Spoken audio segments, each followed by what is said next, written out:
October 18th, 1787, Brutus is going to put out his first treatise, his first tract, Brutus number 1. And what does Brutus number 1 have to say? Well, he's an anti-federalist. He's an anti-federalist, so he's going to take up a lot of problems. What are the problems with this fucking U.S. Constitution?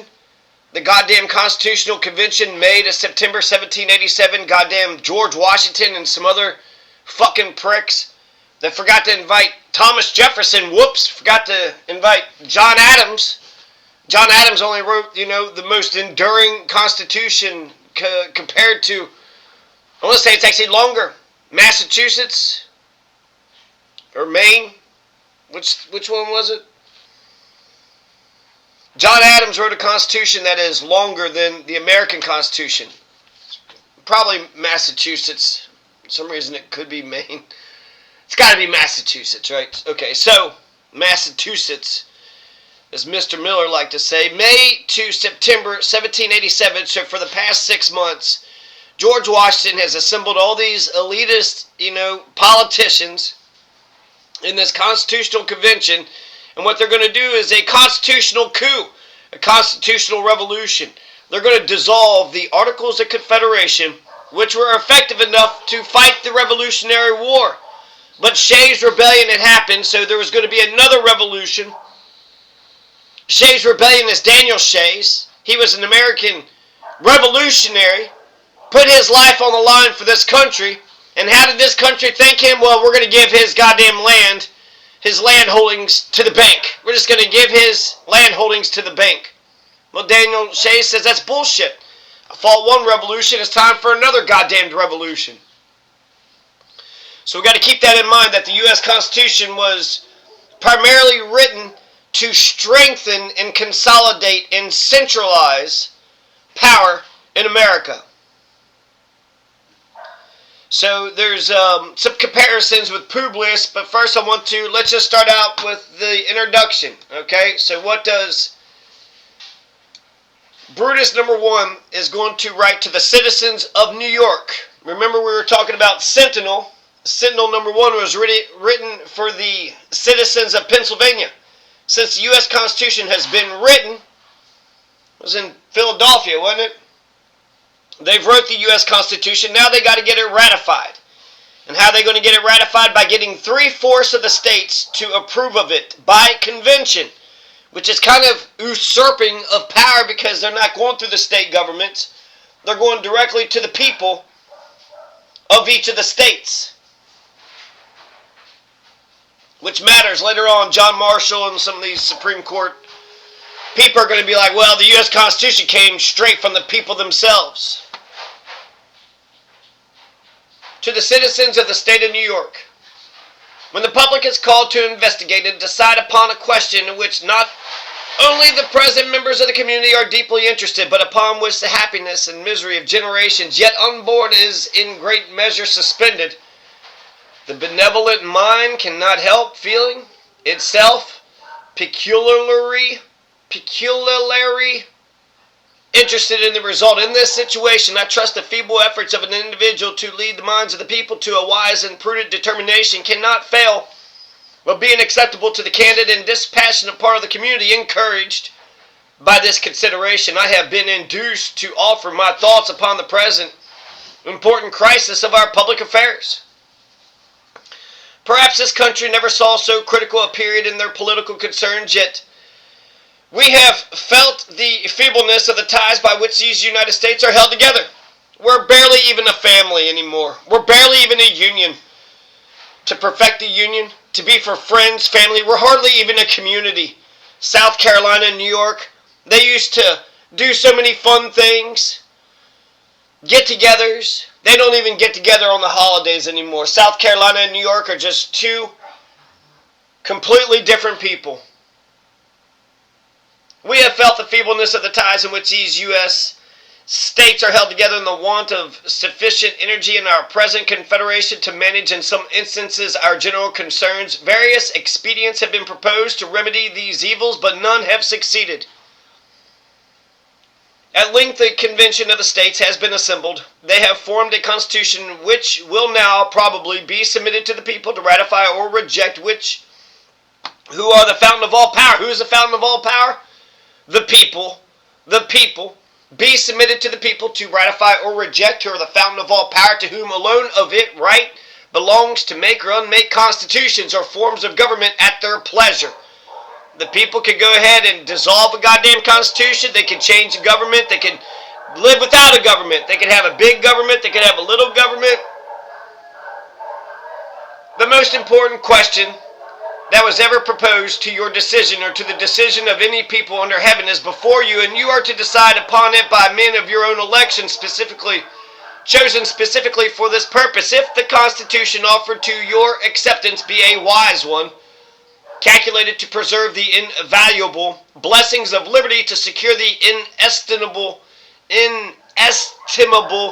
rights of mankind, and promote human happiness, then if you accept it, you will lay a lasting foundation of happiness for millions yet unborn. Generations to come will rise up and call you blessed. You may rejoice in the prospects of this vast extended continent becoming filled with free men who will assert the dignity of human nature. You may solace yourselves with the idea that society in this favored land will fast advance to the highest point of perfection. The human mind will expand in knowledge and virtue, and the golden age be in some measure realized. But if, on the other hand, this form of government contains principles that will lead to the subversion of liberty, if it tends to establish a despotism, or what is worse, a tyrannic aristocracy, then if you adopt it, this only remaining asylum for liberty will be shut up, and posterity will execrate your memory. With these few introductory remarks, I shall proceed to a consideration of this Constitution. So, what are we having to decide right here? Oh, just the most goddamn important fucking question that any people under the heaven has ever had to goddamn debate and decide. Only the most fucking important question under the sun. That's all this U.S. Constitution talk and business is. So, there's several issues. Brutus, number one, I'm only going to limit to cover the one thing, the confederated government, but I'll mention what else he talks about. Brutus, number one, he talks about, whether or not a republic can work over a large territory. Montesquieu says that if you want to maintain freedom, then you need to have tiny republics, either, consolidated by a state, or even better, by a city-state in just one locality. Because when you have a small area of which to govern, then the republic cannot become corrupt because all eyes on the republic. But when you become so vast and so wide and so big, then you only have 500, pieces of shit representing 340 million Americans. And so there's plenty of room for corruption. There's plenty of room for corruption there. 340 million Americans, only 500 goddamn representatives. In a small republic, you can see precisely who made the measure, what the fucking problem is, and you could go to the, goddamn mayor's house. You could go to the goddamn commissioner's house. You could go to the sheriff. Hey, sheriff, why'd you do that thing that you did? Why did you say the thing that you said? Why did you pass that one bill? Why did you do that policy that you had passed that we didn't like, and you did the thing anyways? We know the people. We see the people. We see the government. The government's right in front of our eyes. So in a small republic, we can see the government. It's right in front of us. And if they, say during the 2008 crisis, instead of firing the bankers, instead of putting the bankers in jail, you went ahead and just bailed out the bankers, well, I bet you if it was right in front of our faces, we would have been more like Iceland. Iceland put the bankers in jail. Instead, we went ahead and fucking took it. We're not gonna take it. No, we're not gonna take it. We're not gonna take it anymore. In fact, yeah, actually, we are gonna fucking take it, right? Oh, you wanna have a bunch of wars? Okay, whatever. You wanna go to fucking Epstein Island? Oh, okay, what the fuck ever. Who gives a shit? You wanna go ahead and bail out the big bankers? You do you, boo. What the fuck? Yeah, we just kind of keep on taking. Warren Buffett says that if there is a class war, which there is, my class has won. We won. The rich has already won. The rich and powerful, fuck all you stupid-ass, poor-ass plebes. Poverty abounds. You got homelessness, and pretty much, I mean, there's some middle class, but the middle class is dwindling. So maybe there's three classes, I don't know. To me, it looks like rich and poor. Billionaire class versus the rest of us. But all you need to do is just give one asshole, you know, a person with a house feels like they're above the homeless, so that, I'm middle class. Because you got a shack. Necessary and proper clause. So Brutus is going to talk about the standing army. Do we need a standing army? That's a great engine of despotism. It's going to suppress both the people and the states. Brutus, number one, is going to appeal to Montesquieu. Montesquieu is the one that says that republics have to stay in a small spot. You can only have one state or one city with a republic. You can't have a 50-state republic. Have you lost your fucking mind? You can't have a goddamn empire republic. An empire republic? Who the fuck is running this ship? And then with it being so goddamn big, you almost fucking need it to be a goddamn dictator just so that there's some fucking, you know, somebody's driving the ship, somebody's fucking steering the damn thing. But I like that it's 50 republics consolidated into America with the federal government having only specific powers, but the rest of the powers is given to the states. I like that system. I like that system a lot. Brutus number one also points out, I think Brutus number one is Robert Yates, but he points out that taxing power is oppressive, so the U.S. Constitution is going to give themselves a shit ton of taxing power. And guess what? In this U.S. Constitution, they're going to shove it down our fucking throats. And it doesn't even have a Bill of Rights. They're going to shove this Constitution down our throats, and it doesn't even protect our personal liberties. When it comes to all of our Bills of Rights in the states, the state of New York, the state of New York has a statutory Bill of Rights. I don't say it's past 1787, which that's kind of an interesting date, is it not? The same year that we have the goddamn U.S. Constitution is the same year that New York has their Bill of Rights. So New York State has a Bill of Rights. Pennsylvania has a Bill of Rights. Most of the 14 colonies, Vermont was recently added. Or will be recently added. It's right there somewhere, 1790, I think. But of the 13 colonies, most of them have Bills of Rights. But guess what? The United States Constitution, whoops, we're going to shove it down your throat without a fucking Bill of Rights. The Bill of Rights will come later on, 1791. But there are some freedoms embedded inside the Constitution. The habeas corpus and freedom from bills of attainder, right to a jury trial, some shit like that. So there's a couple freedoms that was put into the body of the Constitution. But for the most part, all the other states had bills of rights. So there was a long list of the freedoms, individual freedoms that governments will not infringe upon.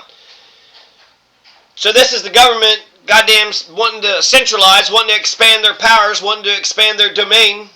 And they're trying to say, well, because we structured the government right, you don't have to worry about the specific freedoms because the structure of the government will protect the freedoms, because you have three branches of government. You have bicameralism, you have federalism, right? The federal government only has specific enumerated powers.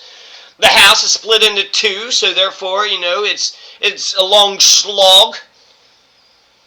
If they're going to agree on anything, then it'll have to be signed, or it could be vetoed. And then the judicial review, the damn courts will have to uphold it. So you got 4 or 5 steps before you can steer this boat northward, southward, eastward, or straight to hell. You're going to have to at least pass a couple.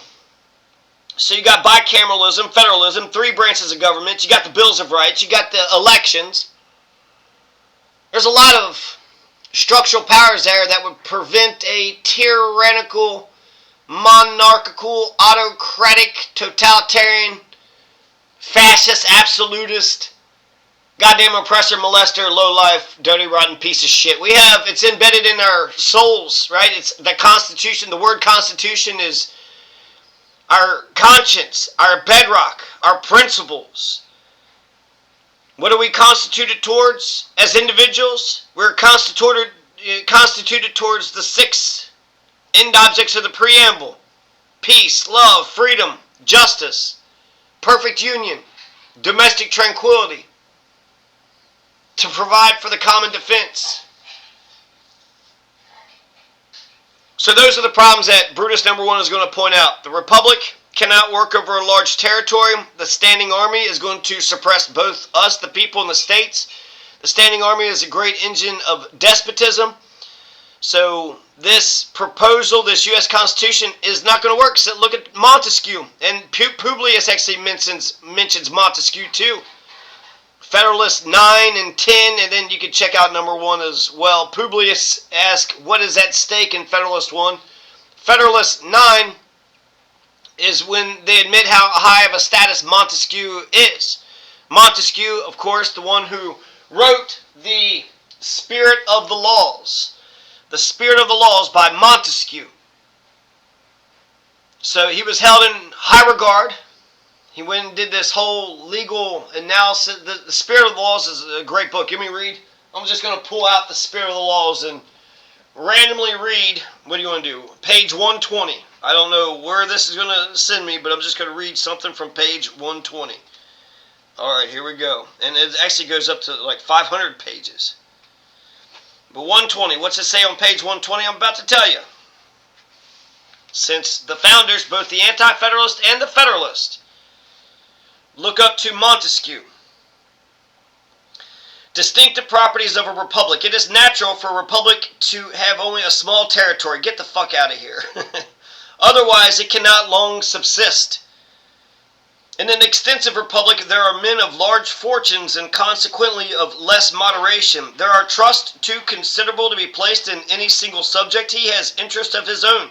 He soon begins to think that he may be happy and glorious by oppressing his fellow citizens, and that he may raise himself to grandeur on the ruins of his country.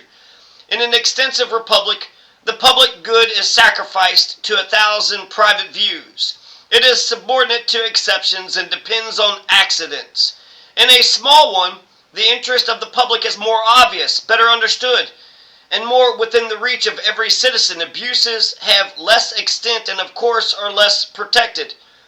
The long duration of the Republic of Sparta was owing to her having continued in the same extent of territory after all her wars. The sole aim of Sparta was liberty, and the sole advantage of her liberty, glory.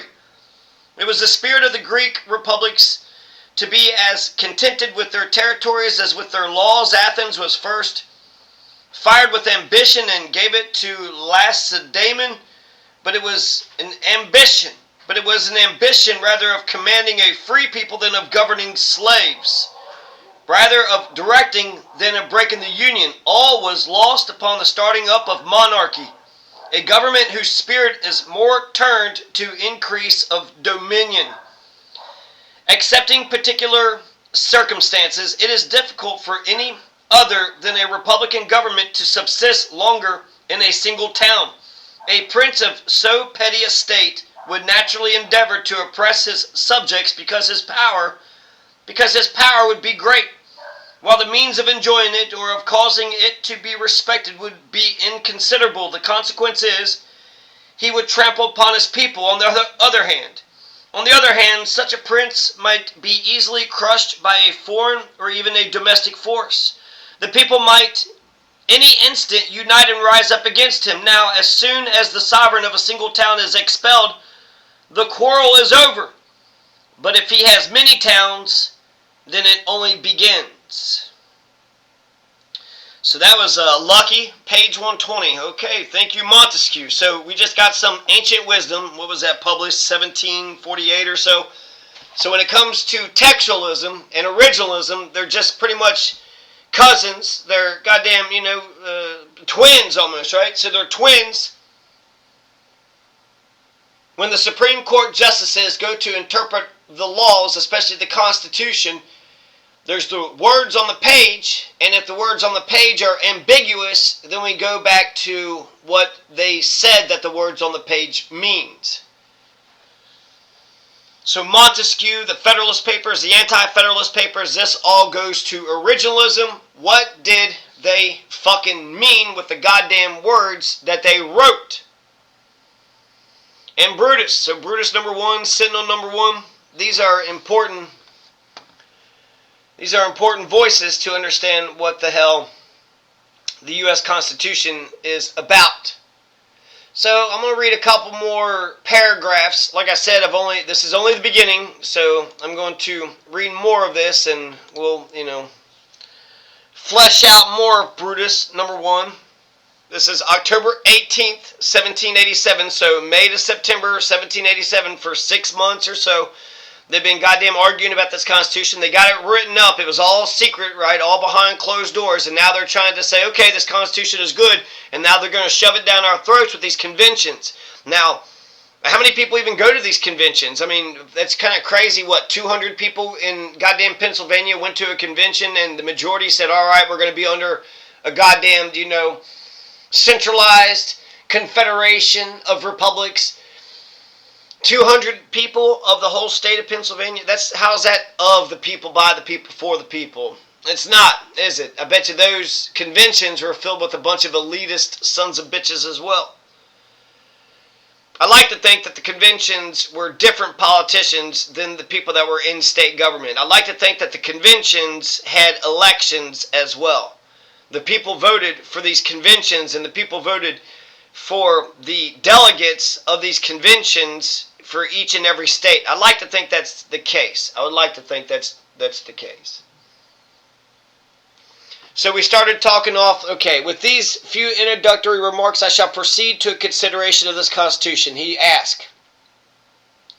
The first question that presents itself on the subject is whether a confederated government be the best for the U.S. or not. In other words, whether the 13 U.S.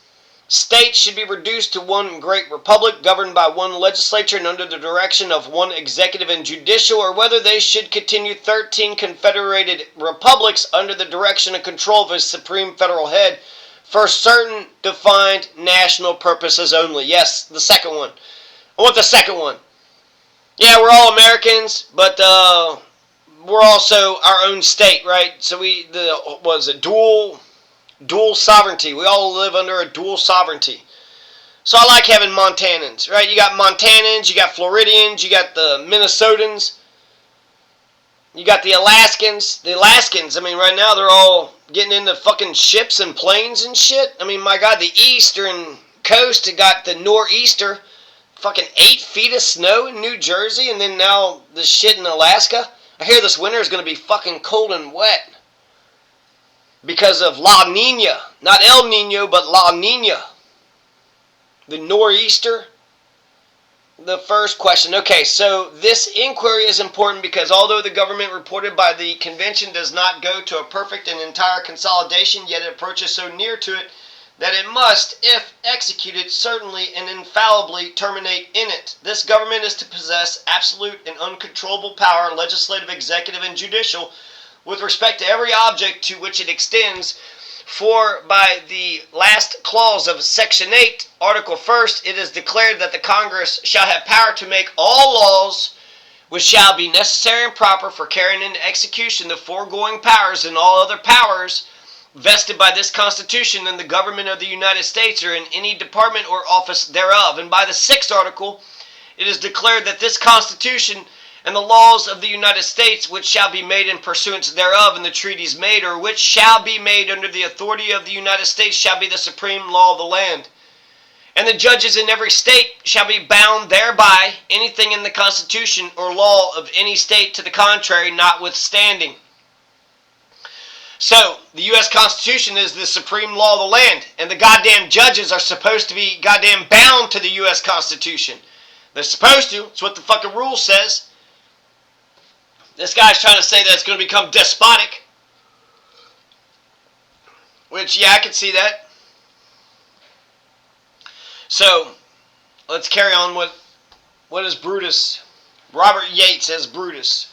What else is he saying? It appears from these articles that there is no need of any intervention of the state governments, between the Congress and the people to execute any one power vested in the general government, that the Constitution and laws of every state are nullified and declared void, so far as they are or shall be inconsistent with this Constitution or the laws made in pursuance of it, or with treaties made under the authority of the United States. The government then, so far as it extends, is a complete one and not a confederation. It is as much one complete government as that of New York or Massachusetts, has an absolute and perfect powers to make and execute all laws, to appoint officers, institute courts, declare offenses, annex penalties with respect to every object to which it extends as any other in the world. So far, therefore, as its powers reach, all ideas of confederation are given up and lost. It is true this government is limited to certain objects, or to speak more properly, some degree of power is still left to the states, but a little attention to the powers vested in the general government will convince every candid man that if it is capable of being executed, all that is reversed for the individual states must very soon be annihilated, except so far as they are barely necessary to the organization of the general government. The powers of the general legislature extend to every case that is of the least importance. There is nothing valuable to human nature, nothing dear to free men, but what is within its power. It has authority to make laws which will affect the lives, liberty, and property of every man in the U.S., nor can the Constitution or laws of any state in any way prevent or impede the full and complete execution of every power given. The legislative power is competent to lay taxes and duties, imposts, excises. There is no limitation to this power, unless it be said that the clause which directs the use to which those taxes and duties shall be applied may be said to be a limitation, but this is no restriction of the power at all. For by this clause they are to be applied to pay the debts and provide for the common defense and general welfare of the United States. But the legislature have authority to contract debts at their discretion. They are the sole judges of what is necessary to provide for the common defense, and they only are to determine what is for the general welfare. This power, therefore, is neither more nor less than a power to lay and collect taxes, imposts, and excises at their pleasure. Not only the power to lay taxes unlimited as to the amount they may require, but it is perfect and absolute to raise them in any mode they please. No state legislature or any power in the state governments have any more to do in carrying this into effect than the authority of one state has to do with that of another. In the business thereof of laying and collecting taxes, the idea of confederation is totally lost, and that of one entire republic is embraced. It is proper here to remark that the authority to lay and collect taxes is the most important of any power that can be granted. It connects with it almost all other powers, or at least will in process of time draw all other after it. It is the great mean of protection, security, and defense in a good government, and the great engine of oppression and tyranny in a bad one. So they like saying that, the engine of tyranny. Not only are standing armies the engine of despotism, but so is taxes. The power to tax, the power to rob us all. This cannot fail of being the case if we consider the contracted limits which are set by this Constitution to the late government on this article of raising money. No state can emit paper money, lay any duties, imposts, imports, or exports, but by the consent of the Congress, and then the net produce shall be for the benefit of the United States. The only mean, therefore, left for any state to support its government and discharge its debts is by direct taxation, and the United States have also power to lay and collect taxes in any way they please. Everyone who has thought on the subject must be convinced that but small sums of money can be collected in any country by direct taxes, and hence when the federal government begins to exercise the right of taxation in all its parts, the legislatures of the several states will find it impossible to raise monies to support their governments. Without money they cannot be supported, and they must dwindle away, and as before observed, their powers will be absorbed in that of the general government.